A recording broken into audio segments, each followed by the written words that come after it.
एक महिला ने अपने साथ हुए छिनतई मामले में पति के गुस्से से बचने के लिए लूट की मनगढ़ंत कहानी गढ़ दी और भागलपुर पुलिस को कई दिनों तक परेशान रखा।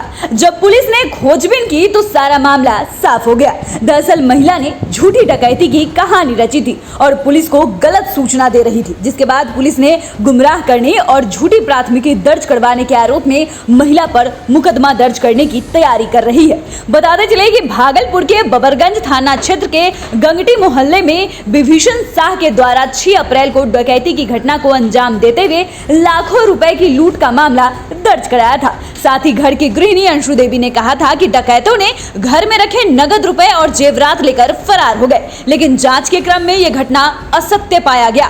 सिटी डीएसपी प्रकाश कुमार ने प्रेस कॉन्फ्रेंस कर बताया कि सत्तू व्यवसायी के यहाँ लूट की घटना अनुसंधान के क्रम में असत्य पाया गया है।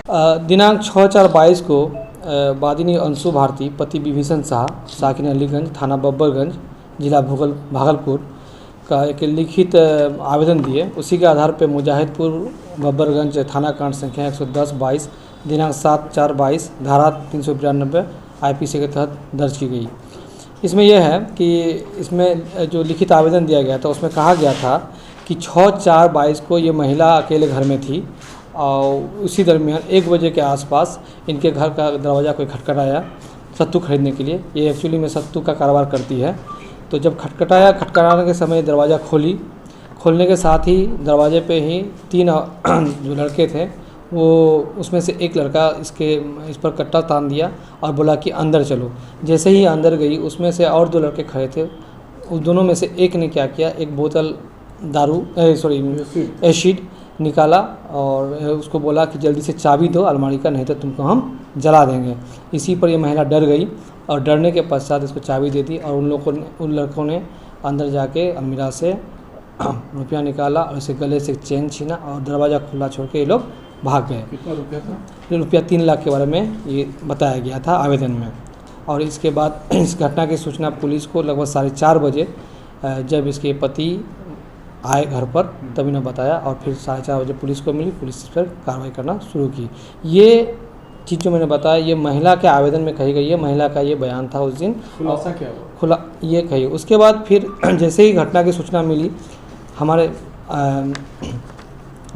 DSP सिटी यानी मैं और पुलिस टीम के साथ SHO बबरगंज और पुलिस टीम के साथ वहाँ तुरंत पहुंचे। वहीं पुलिस को गलत सूचना देने, गुमराह करने और झूठी प्राथमिकी दर्ज करवाने के आरोप में वादी पर न्यायालय के आदेशानुसार IPC के तहत अग्रिम कानूनी कार्रवाई की जाएगी।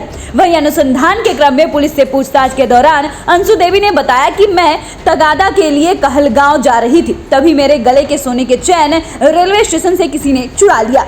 मैं अपने पति के डांट के डर से यह मनगढ़ंत कहानी बनाई। पूछताछ किए क्योंकि इसके बातों में शुरू से वेरिएशन रहा था। वेरिएशंस का कई आधार है जिसको हम बताएंगे। वेरिएशंस का ये आधार है कि ये अमाउंट को उससे कुछ बोल रही थी, कभी 60,000 बोल रही थी, कभी 80,000, कभी 1.5 लाख। इसके पति बोल रहे थे 3 लाख। ठीक है। उसको पूछताछ के क्रम में जब हम पूछ रहे थे तो एसिड का जो ये बोतल हम बार बार पूछ रहे थे एसिड का रंग कैसा था और एसिड किस बोतल में थे। तो कभी कभी ये बता रहे थे कि प्लास्टिक का बोतल था, कभी बोलती थी कि लाल कलर का था, कभी बोलता था कि उसमें एसिड पीला कलर का था। अलग अलग बातें आ रही थी और ये स्पष्ट कुछ बोल नहीं पा रहे थे। फिर इनसे हमने कारण पूछा कि आपने पति को क्यों नहीं बताया, जो कि आप ये मालिक फ़ोन नहीं, जबकि फ़ोन इसके साथ था। बेटा भी 2 बजे आया। उसका पति इसका महज 30 से 40 कदम दूर में मिल है, वहाँ पर काम कर रहा था। ये नहीं बताई, वो घर में ही रह गई।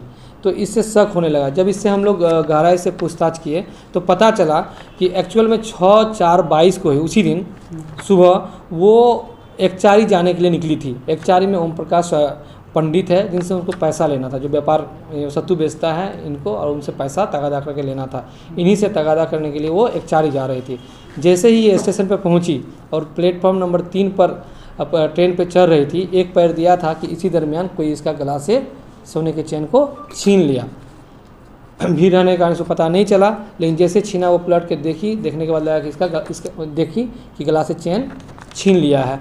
इसको पूछे जाने पर कि आखिर तुमने ऐसा क्यों किया, तो ये औरत ने बताई, वादिनी अंशु भारती, कि पति के डर से एक तो इसका गहना खो गया था जिससे वो काफ़ी भावुक मतलब भावुक होती है, तो इससे इनको बहुत घबराहट हो रही थी। फिर इसको कुछ सूझा नहीं, कुछ समझ में नहीं आया, तो पति को एक मनगढ़ंत कहानी बना के बोल दी कि ऐसा ऐसा मेरे साथ घर पे ही हुआ, जबकि उसके पति को भी कुछ भी पता नहीं था, जिस कारण से उन लोगों ने हड़बड़ी में पुलिस को फ़ोन किया। फिर पुलिस इसके तफ्तीश में जुट गई। यही कारण है। कार्रवाई क्या होगी? कार्रवाई इसके जो होता है कि जो पुलिस को एक तरह से गुमराह किया गया, जो कि सूचना दी गई। कांड बनाया गया। हाँ, ये काल्पनिक सूचक के द्वारा। सूचक तो इसके वादिनी के देवर हैं, लेकिन उसी के तरफ से ही दिया गया। इसी में हम लोग आगे कार्रवाई करेंगे। 182 211 का कार्रवाई होता है। हाँ, उसको हम लोग आगे देंगे मजिस्ट्रेट के सामने। महिला कहीं ना कहीं पीड़ित है। महिला कहीं ना कहीं पीड़ित है, लेकिन चूंकि ये घटना जिस तरह से बताई थी घटना नहीं है, वो स्टेशन का है। यानी पूरी तरह से नाटकी जो है खेल। हाँ, अब पुलिस इसमें कई दिन तक परेशान रही और आखिरकार इसको हम लोगों ने डिटेक्ट किया। और अगर आपने अभी तक चैनल को सब्सक्राइब नहीं किया है तो सब्सक्राइब कर ले। अगर आप वीडियो फेसबुक के माध्यम से देख रहे हैं तो पेज को लाइक करना ना भूले। वीडियो देखने के लिए आपका धन्यवाद।